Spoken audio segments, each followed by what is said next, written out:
has issued a severe thunderstorm warning for eastern Marshall County in central Illinois, northern Woodford County in central Illinois until 5:45 p.m. At 4:39 p.m., National Weather Service meteorologists detected a severe thunderstorm capable of producing damaging winds in excess of 60 miles per hour. The storm was located 6 miles southwest of Washburn, or 9 miles south of Lincoln, and moving northeast at 25 miles per hour. Locations detected include Washburn, Varna, Toluca, Minnook, Winona, Cazenovia, Low Point, Larose, and Pattonsburg.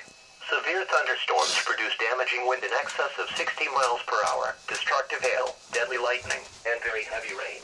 For your protection, move to an interior room on the lowest floor of your home or business. Heavy rains flood roads quickly, so do not drive into areas where water covers the road.